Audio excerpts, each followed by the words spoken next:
Coming to you live from $1 Million Studios, it's your boys, Chris Speez, also known as the Speez, and the benchmark of professional wrestling, Mr. Silky Baines, a.k.a. Negro Damas. Speez of the Benchmark Show on a Monday night, July 2nd, 2018, on the heels of Monday Night Raw, and we're going to be talking Monday Night Raw right here on YouTube. Yep. The very first episode of Speez and the Benchmark Show. Those of you who have followed us when we were PW Recap, we appreciate that very much. And we're excited to have you here with us as we are now Speez and the Benchmark. Speez and the Benchmark. So looking forward to chatting with everybody as we always do. So do us a favor, if you're finding us on Twitter, wherever you're finding us, make sure to spread the good word. Spread the good word. Tell people that we're here, and we look forward to talking with you guys as we talk some Monday Night Raw. It was a crazy episode of Monday Night Raw today. There was a lot of silliness going on. A lot of silliness. Ended with some ultra silliness of Kevin Owens hiding in a porta potty.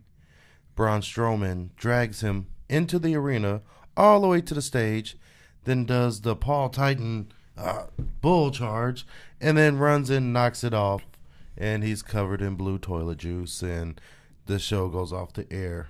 So this is a show where we had the B team doing their regular B team shenanigans, where they were doing their best Matt Hardy, Bray Wyatt impressions.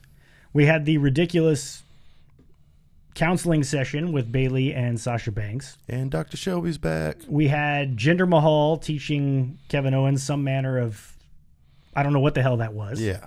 And we had Kevin Owens hiding and eventually getting toppled over inside of a porta potty. Yep. This is the benchmark of World Wrestling Entertainment right now. Yeah. It's disappointing because I think you and I would agree that the last couple of weeks at least, Raw and SmackDown have been headed in a positive direction. They were a lot better shows. Things were looking good. They were looking great. And then today, it really took a nosedive. It went in the toilet. Yeah, I just think, literally and figuratively.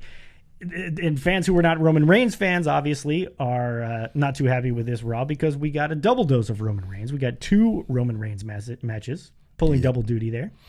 And it was like, I mean, I wasn't too mad at it. It's not like they were bad matches. Yeah, it was a good segment. It's told the story.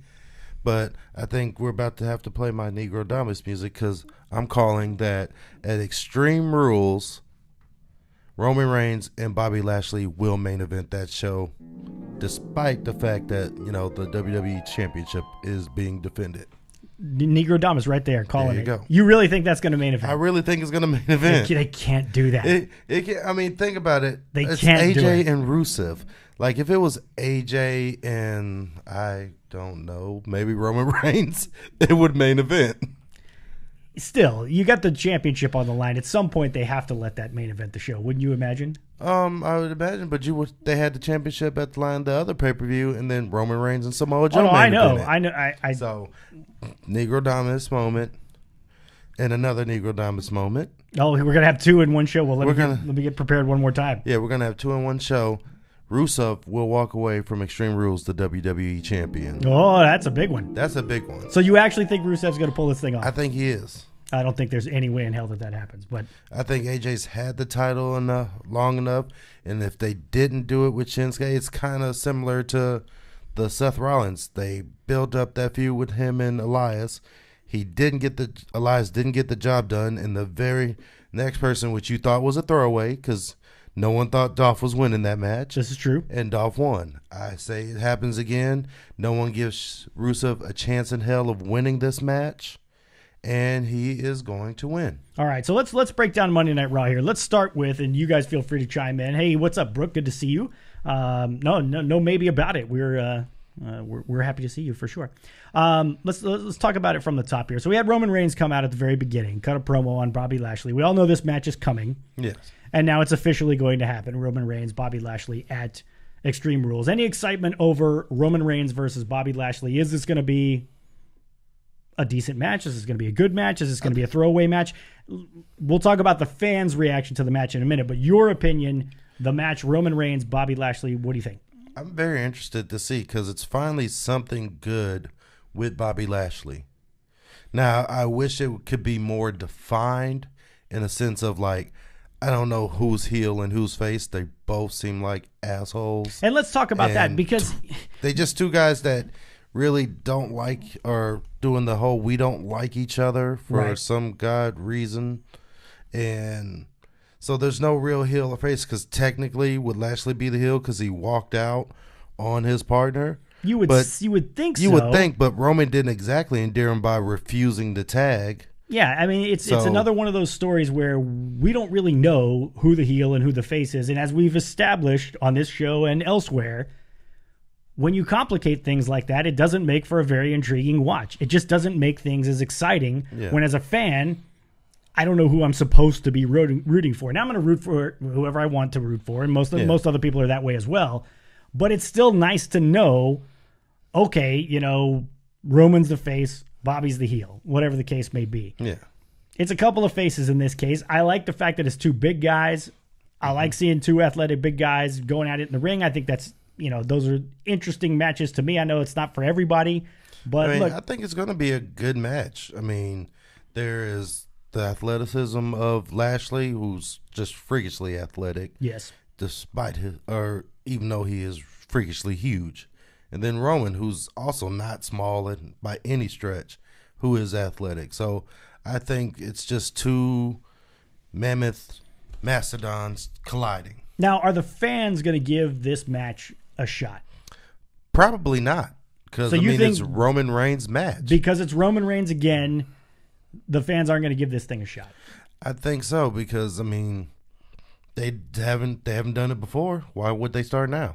Give me something that would tell us they're going to do anything different. So here's, and that's so disappointing. I mean, it doesn't surprise me that you say that. What's disappointing about it, take Bobby Lashley's last pay-per-view match. Sami Zayn. Yeah. Who wanted to see that match? Nobody wanted to see that match. That match was a steaming turd. Everybody knew it was going to be. I mean, it wasn't a horrible match, but let's face it, the buildup was completely ridiculous. It was a horrible storyline. It was a horrible set of promos, a horrible set of little skits that we had leading up to it. All that was terrible, and yet nobody kicked up a fuss during the event. Nobody purposely tried to sabotage that match. Nobody fucked that match up on purpose. I'm talking about the fans at this point. But it was a completely ridiculous match. It was a ridiculous build, and nobody wanted to see it. Now, here you have Roman Reigns and Bobby Lashley. It's not the greatest build in the world, but I mean, it is a good build, though. It's a good, decent build. Like, now there's finally, because first they're starting like these guys who, you know, they're basically doing the whole alpha dogs.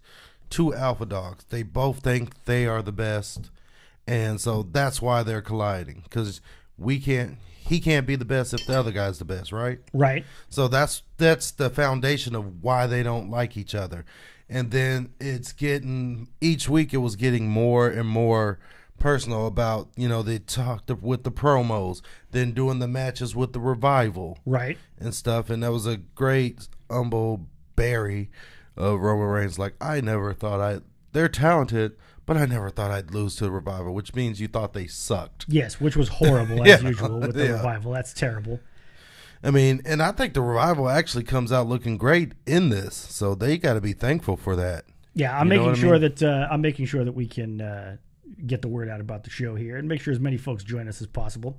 So, yeah, my point is, and what I've been trying to get at is that this is going to be, I fear this is going to be another example of fans hijacking a match that, for all intents and purposes, could be a very entertaining match between two very entertaining guys who, let's face it, there aren't a lot of big guys in wrestling today that can do what these guys do. Say what you will about Roman Reigns, say what you will about Bobby Lashley. Yeah, they have their shortcomings, but these are two crazy athletic big men who can kick the shit out of just about anybody in the ring when you give them the opportunity. Yeah. And my fear is that we're going to go into this match, which, again, I think should be an entertaining match, and the fans aren't going to give it a shot. Yeah, they probably won't. But it will.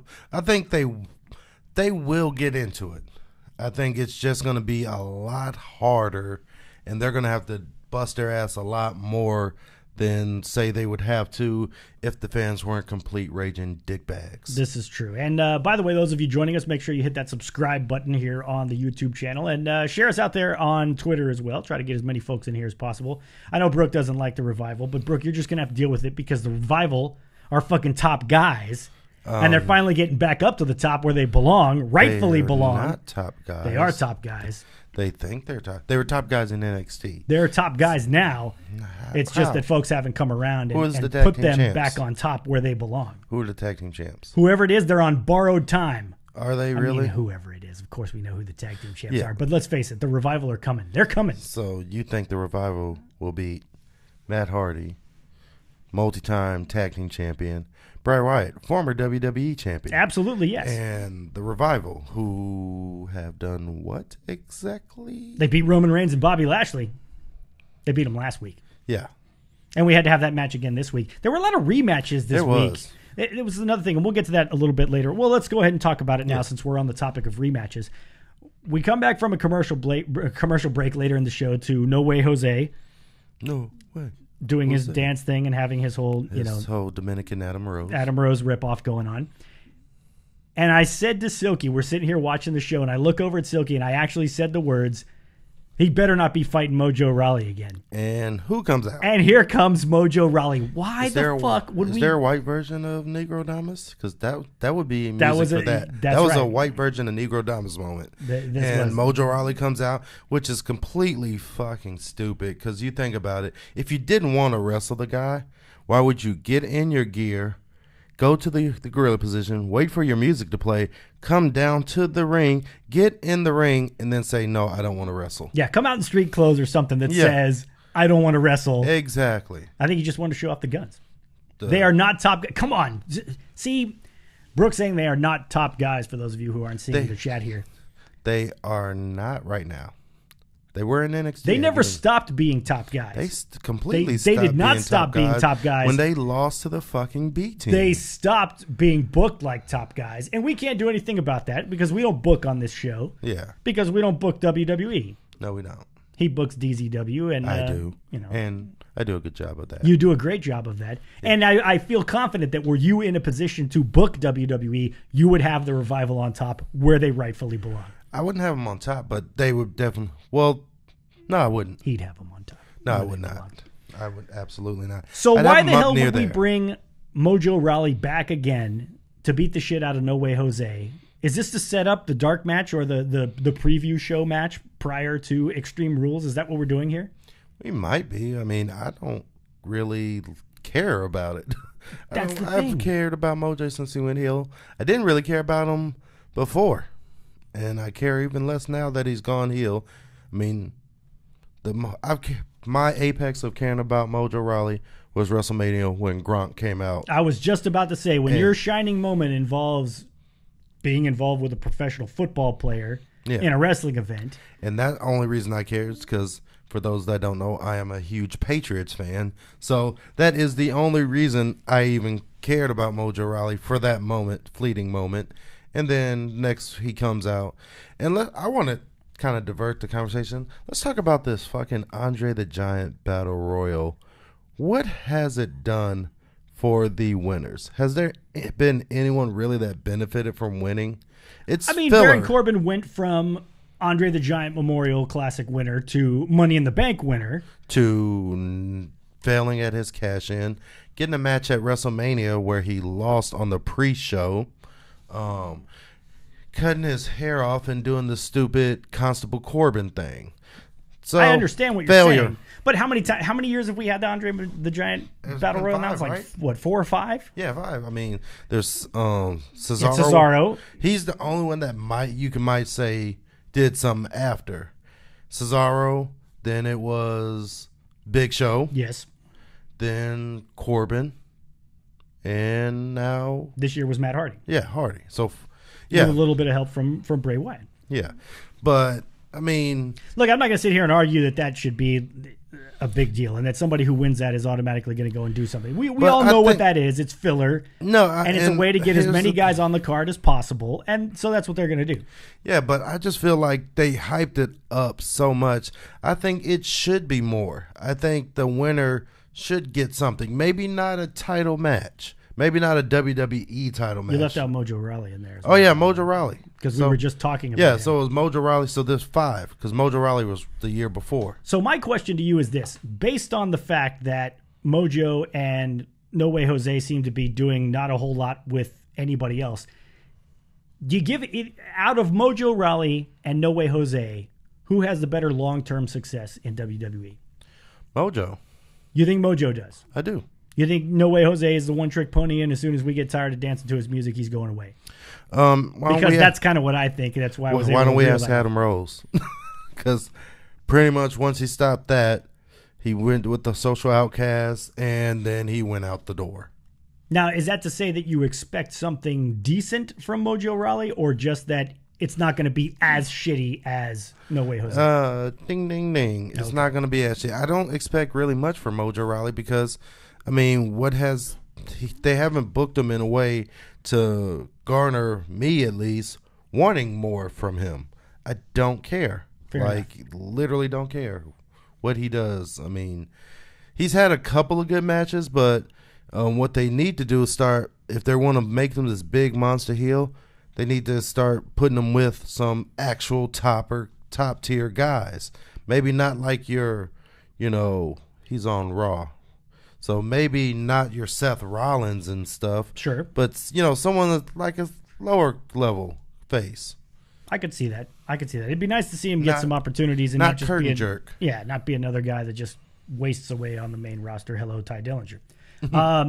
So moving along to the tag teams, and it wasn't really a tag team match, but for the second week in a row, Matt Hardy has dumped to one of the B team in singles action. The same member, too. And another rematch that we saw before. Obviously, we're building towards this tag team championship match at Extreme Rules. Interest level on the B team versus Matt Hardy and Bray Wyatt. What do you think? I'm interested just mainly because of the curiosity of the unknown. Like, could they possibly put the titles on the B team? Do you think they're going to put the titles on the B team? I certainly hope not. I do. I certainly hope not. Because I think as a Revival fan, that's what you want. There's no way the Revival beats Bray Wyatt and Matt Hardy. But you put the titles on the B team, the Revival sure the fuck could beat them. Yeah, I don't think that there's no way that they can beat There's no way. Matt Hardy and Bray Wyatt. There is no way. With the build that they're getting here recently, if you keep putting them in the ring with main event level guys like Lashley and Roman Reigns, they go out there and have good showings, get a win here and there. Do that, though. Why can't you? I mean, who else are you going to put them in the ring with? Oh, no, I understand what you're saying. I mean, there's not a whole lot of guys for them to do that with. Yeah, so you're going to eventually have to take them back to tag teams, working with the tag teams, and then, maybe... I mean, there's not even really any good top-level tag teams. What's happened to the tag team division in WWE? Know. I mean, SmackDown has it. They're the one that I think they have the most actual teams. I can't believe that with the number of tag teams, the sheer volume of tag teams that there are, you would think that we would have at least a handful that could be put into some kind of meaningful action and create meaningful feuds. But we've seen it all with those. We do have a handful of tag teams. We have the New Day. We have the Usos. Throw in the Bludgeon Brothers. I mean, but they're all one on the same show, and we've seen it all to death. And Gallows and Anderson, the Good Brothers. You got Gallows and Anderson, and that's my point. That's why I've been lamenting for so long that teams like the Revival, teams like... I mean, you've seen, I don't particularly care for them, but at least they're doing something with Titus O'Neil and Apollo Crews. Yeah. You've still got Heath Slater and Rhino. I mean, you got the Authors of Pain now, who also made an appearance tonight, got themselves a nice win again. It looks like they're building the Authors of Pain towards being something. And we've got the return of Team Hell No, which we'll talk about later in the week once we get a look at them on SmackDown Live tomorrow. Yeah. But it disappoints me that there's so little intrigue going on within the tag team division, considering the volume of tag teams that are out there. And again, I'm not a fan of these taking singles guys and putting them into tag team action. But I mean, who else are you? We got Breezango. You want to do something with them? You certainly could, other than giving them goofy skits. We got we got enough goofy skits. Shit, I expected, Dr. Isaac Yankum to come back out. We're starting to have all these throwback characters that just complete. I mean, it's just ridiculous, some of the stuff they're putting out there. And I'm not one of these guys that likes to just go off and whine and complain about what's going on television, because most times there's plenty for me to be excited about. But I was watching the show tonight, and I was thinking, there's more stuff on this show that is just absolute garbage, and it was really disappointing. Yeah. It was disappointing because they're better than that. The one thing that was not garbage, moving along, is what they're doing with Dolph Ziggler, Drew McIntyre, and Seth Rollins, and to a certain level, Roman Reigns as well. I love the fact that Ziggler won the Intercontinental title because it was out of the blue. I think it's great to have surprises like that every now and then. Only thing I would have adjusted, I would have swapped it. You would have had McIntyre win as opposed to Ziggler. Exactly.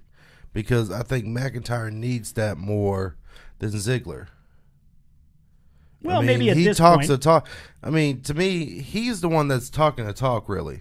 And Dolph Ziggler, I think, would get more heat just being the guy that has the big friend that talks all the shit and then backs up behind the big friend. This is true. Yeah. So you put the title on McIntyre, and that gives him a little. One, it gives him another run with it, and it's different now from when he first came in and was the Intercontinental Champion. Could be a case of too much too soon for him.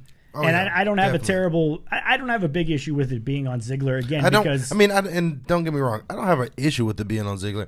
I would just, because of the fact he's been Intercontinental champ so many times, we watched the stuff he did with The Miz, which was great. This is true. Stuff, but they flip-flopped the title back and forth. So, it would be nice to see actual new blood hold it.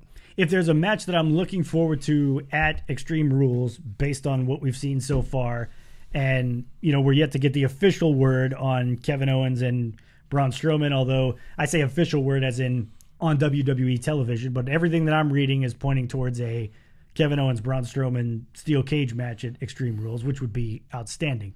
But I'm looking forward to Dolph Ziggler and Seth Rollins in a 30-minute Iron Man match. I think those two are going to knock it out of the park. I think that's far and away the match of the night. There's not really anything else that they can come up with at this point that would get me more excited about that pay-per-view. Is that going to be the match of the night in your mind, or are you looking at maybe an AJ Styles Rusev, maybe one of the tag team matches surprises us? What are you looking forward to in that regard? As far as the pay-per-view, that's hands down. There's no question. It's one, and nothing else is coming close to that, in my opinion. You're talking about Rollins and Ziggler. Yes, Rollins and Ziggler. And because just the work rate, these guys, they're like this age Steamboat and Flair. You put them in, they're going to tear the house down. So that's going to be the best match of the show. Other than that, I'm looking forward to AJ Rusev because, like my Negro Diamonds moment said, I predict Rusev to win it. And it's just going to be a shock. I want to see that shock because no one's giving Rusev a chance. It's kind of taking me back to Extreme Rules. No, it was TLC years ago, like 2013, when it was the person that no one gave a shot at winning, Sheamus, going against John Cena in the tables match. Right. And the other shock when he pushed him off through the table, and you're like, wait a minute. Holy shit, that just happened. Like, that means he fucking I'm pretty won. sure that means he won. Yeah. Yeah, exactly. And I want that moment for Rusev. And plus, Rusev I think it's his time. I think he could be that good heel. Now, I think my only thing is I think he's going to have to drop that whole Rusev Day shit. I don't see that happening. I don't see it happening because he's probably making money off that. They're making a lot of money off it. I mean, it's kind of hard for him to be the heel. Either they need to, I think if they put the title on him, if they're going to keep that Rusev Day, they need to transition him to a bigger heel. A full-on heel, exactly. We've been talking about that. Which would ipso facto make him a full-on face. I agree. I agree with you on that one. That's just my opinion on that, and that's what I would do if I had the pin. I would put the title on Rusev, and then, like I say, I would either scrap the Rusev Day shit or I would go put him against a bigger heel. He's another one of those tweener guys to where, for all intents and purposes, he's supposed to be a heel, but he's not really a heel when you look at it. I mean, it's just make a decision one way or another. Let's get caught up on a couple of these comments before you jump back in. Brooke has an issue with Ziggler being the champ, and Seth's going to burn it down. I think Brooke agrees with us on that. I just can't see anybody else pointing to another match. Again, maybe Styles and Rusev, because Rusev, in my opinion, doesn't get nearly enough credit for being the great worker that he is. I mean, for you talk about big men that are crazy athletic, they can do a lot of things in the ring. Rusev is right there. So I think that match is going to be outstanding as well. So we're in agreement that Rollins and Ziggler should tear the house down for all intents and purposes. Yes. Now, or burn it down, as the case may be. We haven't talked about Bayley and Sasha and their little counseling session today. A single flying fuck. So you don't care about Bayley and Sasha? No, I mean, it's been done so much. Like, they did it so much in NXT, and then they did it when they came to Raw. It was just, I mean, I don't care. They don't. To me, the whole thing is like completely fucking stupid. So you don't like the slow burn build up? No, because it was fucking stupid. Like, I kind of agree, and I don't really care for Corey Graves on commentary. Like, how I feel like it's not like, I feel the commentary is not authentic as the heel commentator. I feel like he's just doing the heel commentator to do it. I love Corey Graves. I think Corey Graves is great. Corey, if you're watching, you're doing a great job. Keep it up. Don't listen to Silky. You're doing a great job, but it's just not for me. That's fine. So I even side with him. It's like with the whole Sasha's like, oh, Sasha's done this so many times. It's like Bayley was bound to snap. I mean, and they should have done this months ago, and then I might have cared. But you started setting this up, and then all of a sudden it's like, we're just not going to put either of these women on TV. Yeah, and now they come back, and now they're doing sketches with Dr. whatever, Shelby, and then doing the stupid to be continued, which, I mean, leads you to believe that there's going to be more of this insanity going forward. Not lead you to believe it. It's going to be more. Which is not looking forward to that. Yeah, and it's just stupidness. I think once but why do they have to like each other? That's where my real issue lies. It's like, why do they have to like each other? You telling me that the whole, you know how shitty your women's evolution or revolution or whatever the fuck you want to call it is, if these two random bitches can't like each other? Like, I don't understand. Like, why do them liking each other, like, if they don't like each other, the whole movement crumbles?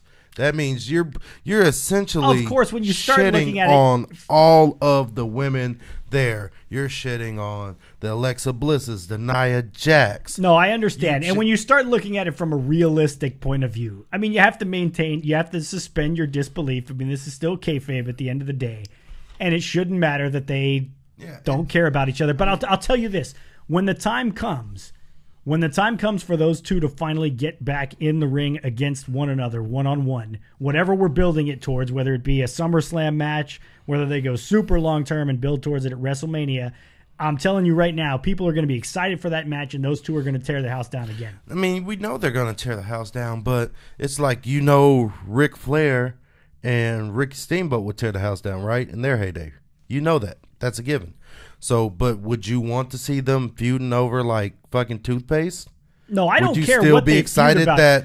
Would you still be excited for this match that you know is going to be great, but the premise is over fucking toothpaste? No, would you still be excited? Of course not. And I'm not a fan of this build whatsoever. What is that? What the hell is that?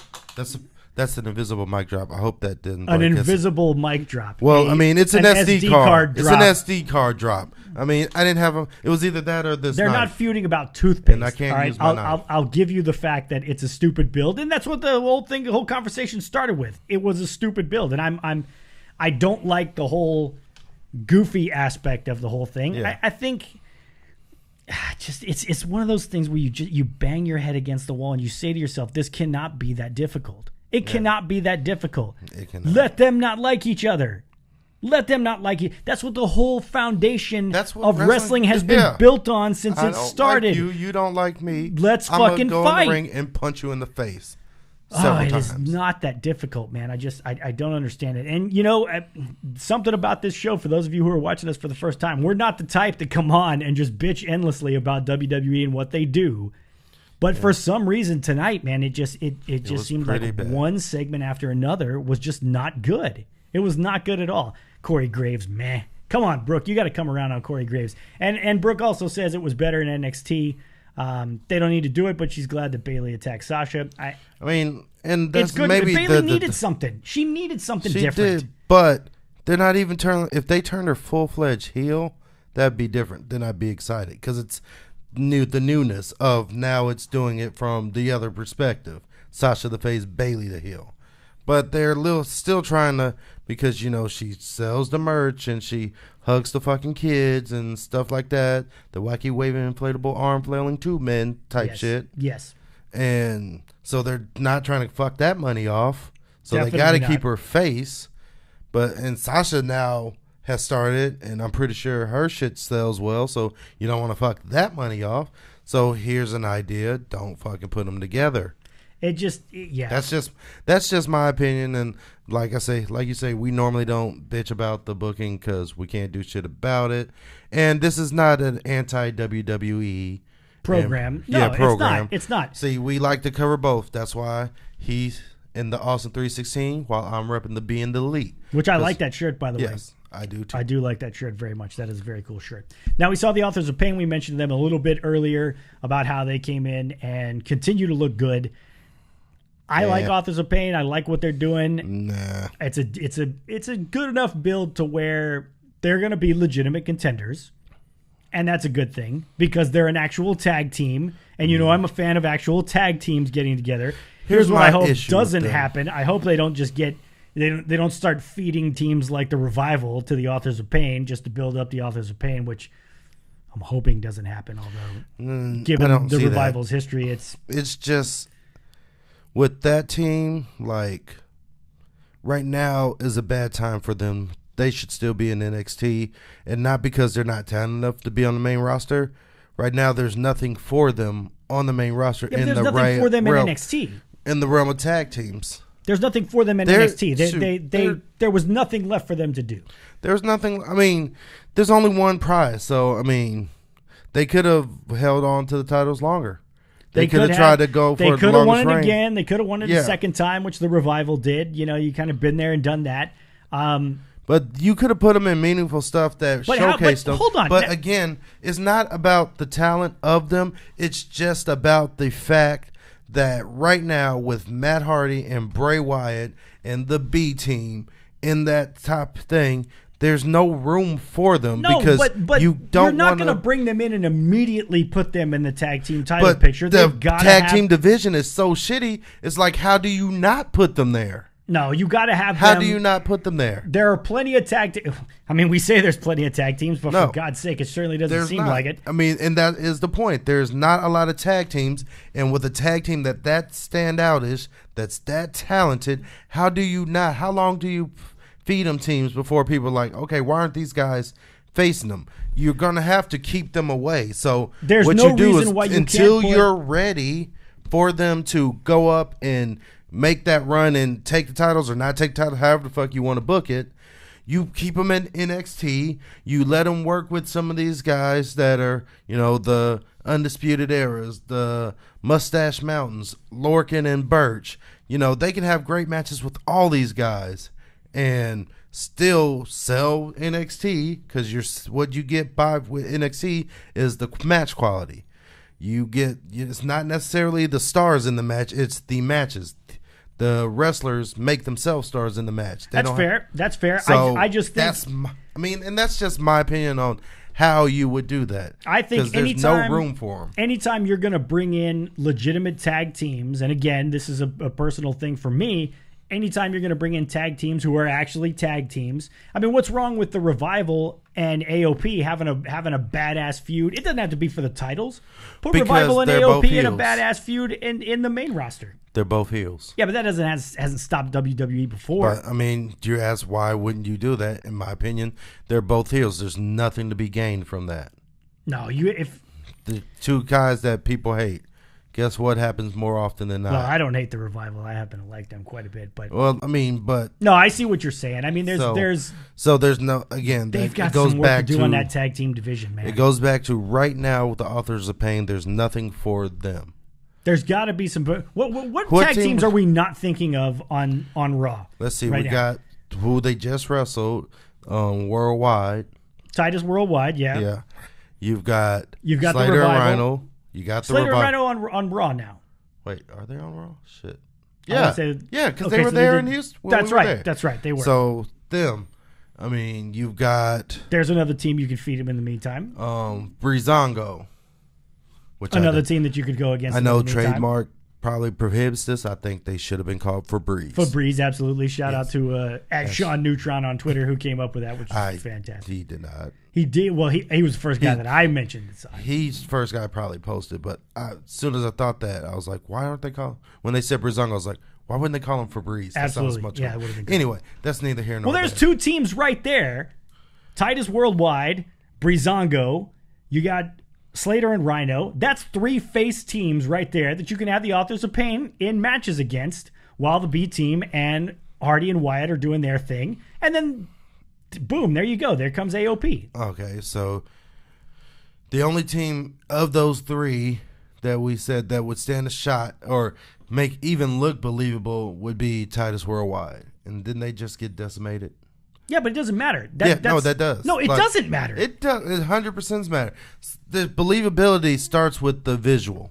So you're going to say that Heath Slater and Rhino have 0 shot against the Authors of Pain? Yes, I am. Now, not thinking of it from a booking perspective, like you're talking about when you look at those guys, when you look at Rhino on your team, and you don't think that Rhino can go in there and hold his own. I'm not saying Rhino couldn't fight. Now, this is not what that's about. It's just about. It's about the visual of like Rhino may look like it, but you damn sure Heath Slater don't look like he could fuck him up. No, I agree with you. So and then, but if when that's it comes the case, to, then they should just mow over everybody, and we know that's not going to happen. That's why you keep them at NXT until you're ready to have them mow over everybody. So you're gonna have them mow over the Undisputed Era in NXT? No fucking way, because you would bury those guys. No, you could do it without burying them. Because think about it. Look at the Undisputed Era. Again, with the visual. Strong, O'Reilly. Look how little they are compared to AOP. So you can do it where they have to use, of course, their numbers advantage to even get them down some. But when it comes down, once they get like vertical, they're in that, what I call the, right here inside. With a big guy, I always say, this is the you fucked up zone. Because if you get in here and it's the guys twice your size, but there's no reason you can't do that with Heath Slater and Rhino. There's no reason you can't do that with Breezango. Just because they don't have the third guy outside the ring for the numbers advantage, there's no reason that you can't do that. All I'm trying to say is, you bringing AOP up right now and not immediately putting them in the title picture doesn't mean that there's nothing for them. There's still going to be plenty of time for those guys to be monsters, for those guys to kick the shit out of everybody, and you build them up. And whoever you put the belts on, which I'm hoping they don't put it on the B team. I don't know what everybody else out there is thinking. I kind of want to see. I'm not interested in the B team. I'm not interested in another hokey bullshit, fucking goofy. I want to see tag team champion. I want to see it and get more serious. Like I want to see this be the catalyst to the B team being more serious. What, they become the A team now? No, because you can't, copyrights. You can't call them the A team. But like, as far as like, stop doing the sketches. Like, they're trying to play mind games. Like, they're, this is all new to them because you're giving those guys way too much credit. They're not trying to play mind games. They are. That's what the whole goofballs. That's the whole story. Is they're trying to play mind games, but they're shitty at it. So it comes off as silly. But they're goofballs, and we already have the goofball tag team in Breezango. We have that already. Been there, done that. Yeah. And to a lesser extent, even Hardy and Wyatt, just because Hardy's such a goofball. I mean, Wyatt's not, but there's too much this hokey shit. Yeah. That's why I'm a fan of the AOPs. That's why I'm a fan of the Revivals. These teams that go out there and are just fucking wrestlers. They're just, in the case of AOP, they're just badasses. They're like, we're going to come in, we're going to kick the shit out of everybody, and then we're just going to fucking leave. We're not going to do anything hokey. We're not going to dance. We're not going to sing fucking pop songs. We're just going to go in and we're going to kick your ass and we're going to bounce. and the Revival are going to go in and kick your ass, and they're going to cut a fucking fantastic promo on top of it, and then they're going to bounce. And they're going to do it old school with old school tag team heel tactics that we don't see from many teams nowadays, and that's why they're fucking top guys, and that's why they belong to be on top. All right. Are you done? You know, shit like that little shot about the singing pop song is probably why that dude blocked you. Probably so. Probably so. Little inside joke there. Okay, we'll go ahead and let the people in. We'll get sidetracked very briefly. I went to go tag Matt and Nick Jackson on Twitter because I got their pop figures back here on our little pop figure design. And I go to tag Matt Jackson. You know, okay, tag Matt Jackson. I go to tag Nick Jackson. It's not showing up. I'm like, well, what the fuck does Nick Jackson call himself on Twitter? And so I go and do the little search thing. Nick Jackson. Somebody else had tagged him, so I hit the thing. Nick Jackson has blocked me on Twitter. How the fuck did... Nick Jackson, if you're watching, sir, and I know you are, what did I do? Was it because I said I was pissed at you because you had the Jordan 11s when we showed up at Ring of Honor? No, I think it's because you've taken every chance on a public forum to say how much you have disdain for him and everything he has done. No, this is not true. If you go back on Twitter, I do not crush the Young Bucks on Twitter. No, you don't crush them as like, you don't say they're shitty, but you just talk about how much you hate what they do. I do not. You hate what they do. Go back through our Twitter and find me what I say that talking about the Young Bucks. I don't have time for that now. Of course he doesn't. All right, we're getting sidetracked. Yeah, we're getting sidetracked for a little bit. So we move on to the second Roman Reigns match of the night. We had Roman Reigns and Bobby Lashley against the Revival again, which was, I don't know what words used to describe how they have to get that match going. They have to set up Roman Reigns versus Bobby Lashley. We talked about that earlier in the show. I mean, I get the end game of it, and the end game worked, but like they came in and hit him twice, and then the ref just cued him. Like, I'm like, they could have used some weapon, or maybe choked, something that's more illegal than just getting in and clobbering him, because you saw it in the match with Reigns and Rollins against Ziggler and Dolph. How many times did Dolph and McIntyre jump on and beat up one of them? I totally agree. And then you do it. So I thought the ending was a little bit shitty. Just the way they did. Like, if they could have went into it, maybe even something as simple as a choke. Just let Lashley walk away and cost Roman the match. It's as simple as that. It doesn't have to be any more difficult than that. Just let him walk away. It could have been definitely better. Like you said, him just walk away. He's been asking for the tag. Finally, Roman drops him, going for like the hot tag, and then he just walks away. Absolutely. Roman There's gets nothing up, wrong what with the fuck, that. turns around, eats a shatter machine, get another clean 1, 2, 3 victory. Absolutely. For the because what are you doing for the Revival by having them cost themselves that match by disqualification?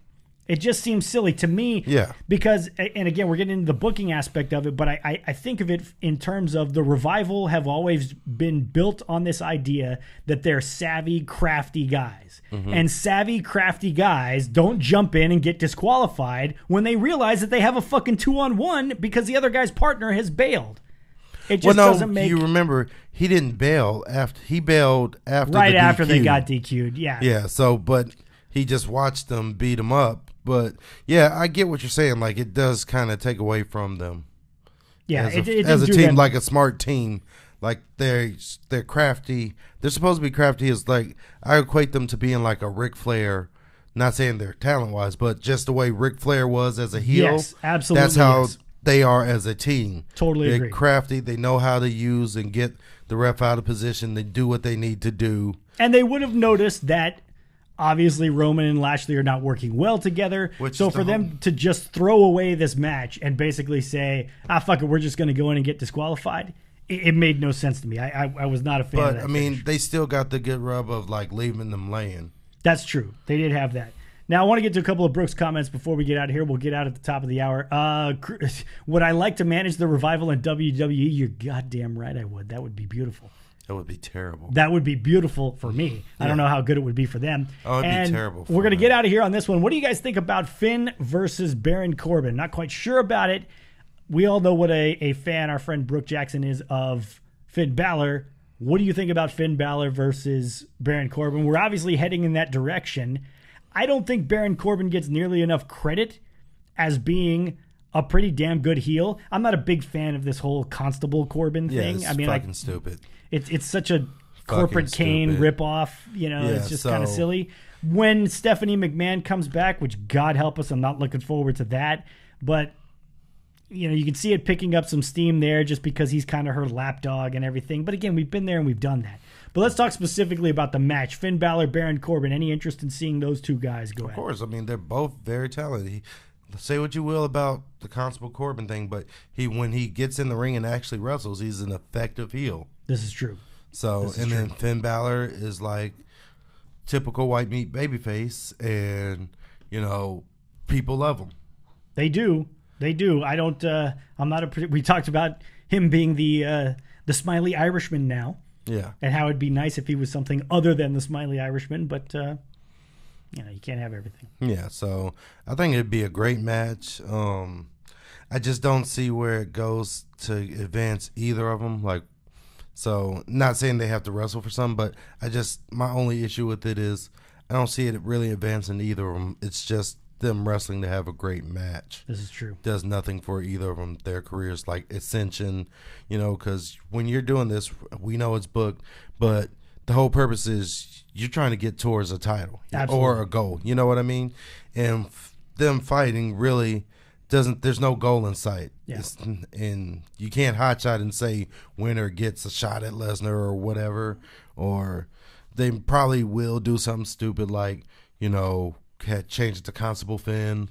Like he'll get stripped or some stupid shit like that. Yeah. They'll find a way to cock it up. This is true. They probably will, but that's what WWE does. All right, folks. Getting close to the top of the hour, so it's about that time for us to close it down for the first ever Speez and the Benchmark show here on YouTube. So again, you guys make sure you bang that subscribe button. Make sure to subscribe. Turn on those notifications so you get a notification every time we come live. Yeah, hit that bell. And make sure to spread the good word wherever you happen to be active on social media. Right here. There you go. Speez. Somewhere in there. At Speez Benchmark on Twitter. And again, make sure you hit that subscribe button while you're here. So, Silky, before we get out, any parting words for the people? Yes. It is the Benchmark Silky Baines signing off saying that Chris Bezek is always wrong. And fuck the revival. Terrible. We'll see you guys next time.